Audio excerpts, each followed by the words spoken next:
The countdown is officially on as we aim to finish our rear-wheel drive Lancer build for the first day of testing. If you're new to the build, this is a C Lancer that we've mocked up to look like an Evo, and we've put a rear-wheel drive Nissan Silvia drivetrain into the car with an MX-5 rear end. This is a 1.8 litre CA18 turbo motor. And a few episodes ago, we started this thing for the first time.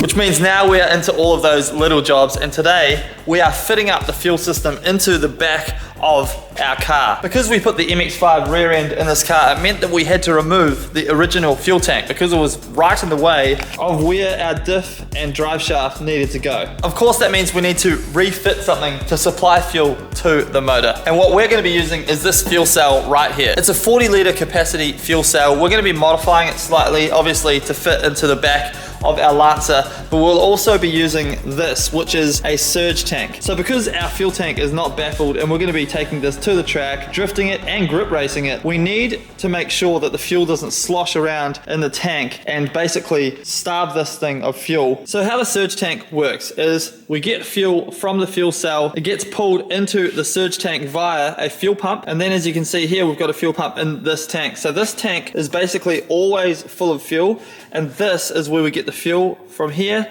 to our motor. That basically eliminates the risk of fuel sloshing around in that. So it can slosh around as much as it wants in our tank. This little surge tank right here takes care of the fuel delivery to our motor. It's very similar to the setup that we are running in our E36 Pro drift car, but this uses external fuel pumps, whereas our new surge tank, which is way better in my opinion, way tidier, uses a fuel pump within the surge tank. It just keeps everything nice and tidy and easy to work on. So here we have a hole in the floor of our boot, and then here we have a hole in the back of the car that we have to seal, and that's because the fuel will be in the back of the car here, and if you're racing or drifting, you do not want any possibility of the fuel going from here and entering into the cabin. One of the scariest things that can happen to you on track is fuel fires. So here we have our 1.5mm thick sheet metal, and basically what we'll do is make a template, chuck it on here, cut it out, and then we're going to weld it in here. Then once we've got the floors in place, we can go ahead and do our fuel setup.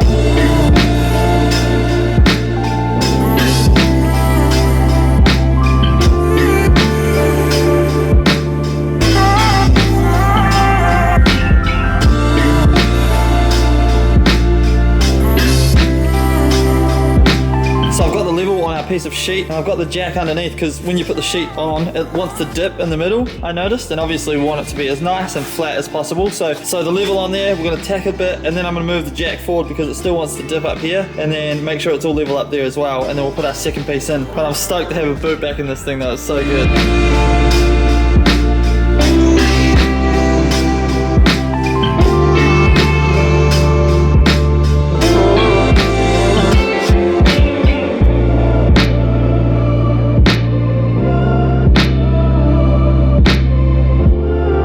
So I have no idea what we filmed in the last clip because this is now over a week later because we stopped doing what I was doing and built an AE Falcon. If you didn't see that, go back and watch the videos. It's got big turbos sticking out the bonnet and it's kind of hilarious.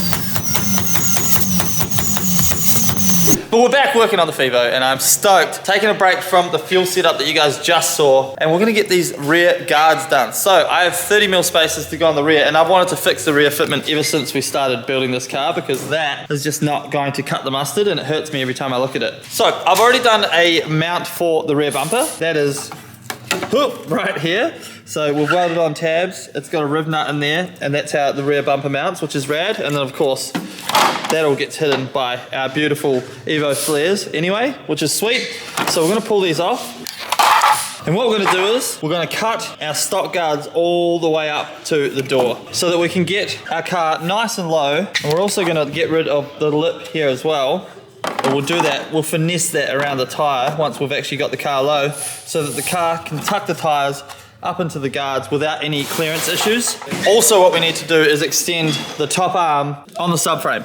So that's the suspension arm up top, because at the moment, as you can see, we've got too much camber in the wheel. What we want is we want that wheel zeroed out so that we can adjust the wheel left and right a little bit. But when you're drifting, you want zero camber in the rear to get maximum grip out of the tires. And then you just dial grip in and out with tire pressure. So yeah, let's go ahead, whip the wheel off and get to work.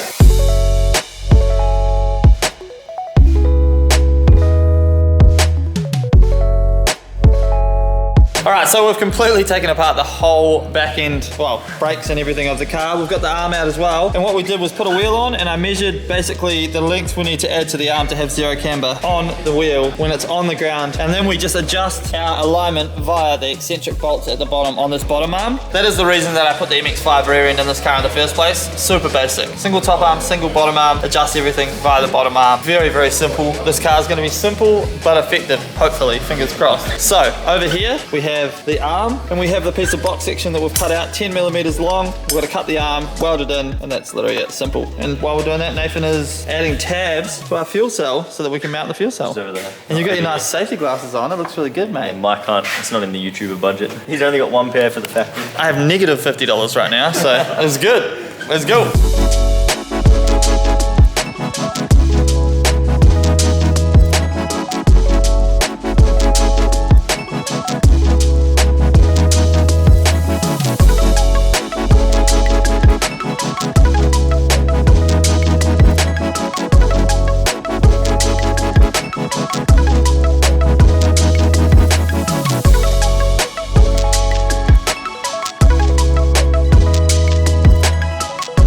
So we're making some fantastic progress on the rear end. So I've cut the whole guard, welded it, and I've sealed it off as well. So that is literally finished. And I'm happy with the end result. Nice and clean, looks good. I actually had to move this tab, so we cut it off and re-welded it back. It used to be here, but it was actually going to interfere with the clearance of our wheel as it went up and down. We need as much clearance as possible. Just when we get on throttle with this thing and it squats, obviously the wheel goes up into the guard. So we'll also end up cutting a little bit of the fiberglass up here as well, just to make a bit of clearance for the wheels, because we are running a pretty aggressive fitment. These are arms that we extended up top, and I'm really happy with how they came out. So extended them with the perfect size 40mm box tube, reinforced it underneath, gave it a lick of paint, and it looks fantastic. So we're going to go ahead, throw this in, and we can actually put the wheel on and see if we got our measurements right, and if it all looks good together.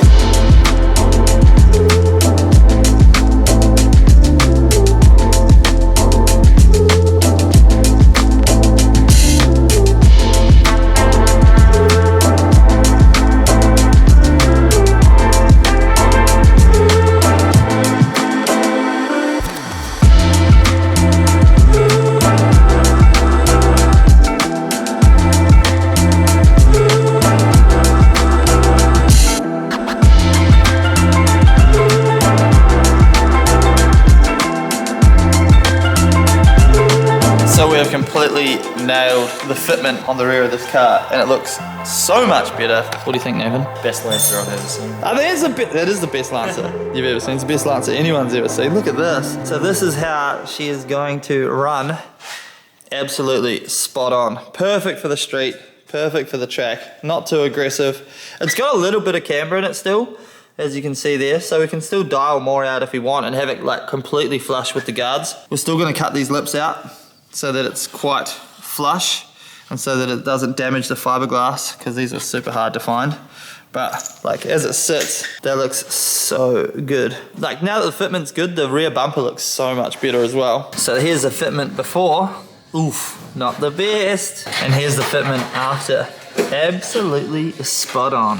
Oof. So good. While I've been doing that, Nathan's been working on the fuel cell, and he got it all welded up. By the way, is it your like first time ever TIG welding? 2 days ago, I alloy TIG welded for the first time, and yeah. It's good. Mike's getting me to weld up fuel tanks. I did get you to weld up fuel tank, but look at that, like good welding for 2 days of TIG welding. Let's just make it clear, I welded like 2 things at work, and then I did this. And yeah, I think it looks amazing. Like for 2 days of welding, you've done very well. Dr. Drift gave me this tank, but it was missing like the tabs. It had a hole at the back here, but we covered that up, got all 4 tabs on, and now we're trying to kind of position the fuel cell in the rear to where we want it to sit. And then we're gonna make some mounts, because we don't want it to have it like solid mounted, because apparently it can crack these tabs if we have it solid mounted to the car. Obviously you're drifting or whatever, a lot of forces go on the car, so we're gonna have some bushes between the car and our tank, but we're just trying to figure out where we want to mount it. Obviously it has to be perfectly center for our OCD. I think it's going to look really freaking good. So we're drilling holes through the new sheet metal that we put in the boot. We're going to weld nuts underneath this, and then we've got our bushes that this will be sitting on top of, and then we're actually going to put rubber on top of that as well, just to make sure that, you know, it soaks up those vibrations And then we're literally just gonna go straight through with a bolt. Nothing too crazy. We've already measured it all up, drilled our first hole already, so we're gonna continue on. We're gonna mount this thing and then call it a night because we're tired and hungry.